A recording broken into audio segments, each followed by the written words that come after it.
Kumusta kayo dyan? Ilang araw na rin at linggo na di tayo nagkikita. Kumusta na ang mga bata? Makukulit pa rin ba sila?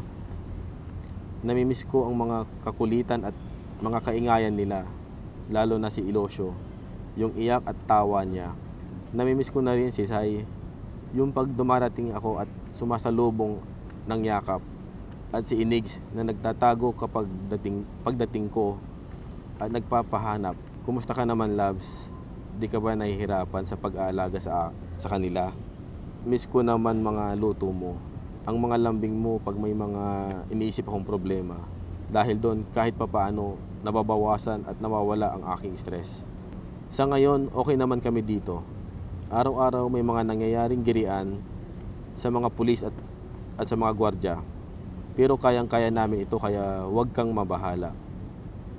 Sana next week makauwi na rin ako kahit papaano. Ano ba yung gustong pasalubong ng mga bata? Alam ko naman, tig-isang candy lang okay na sa kanila. Siya nga pala, yung pagkain namin dito okay lang din. May konti pero napagkakasya naman namin. Pag uwi ko, lutuan mo ko ng gulay, yung pakbet na paborito ko. Miss ko na yon. Sa ngayon ay may konting mga nangyayari sa kaso namin. Pagpatuloy nyo lang ang pagdarasal na sana matapos na ang problemang ito.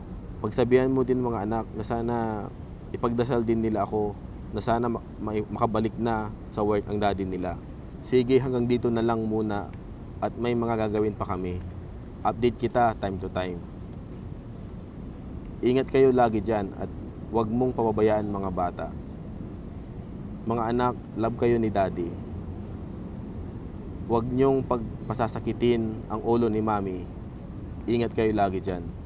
Mahal ko kayo.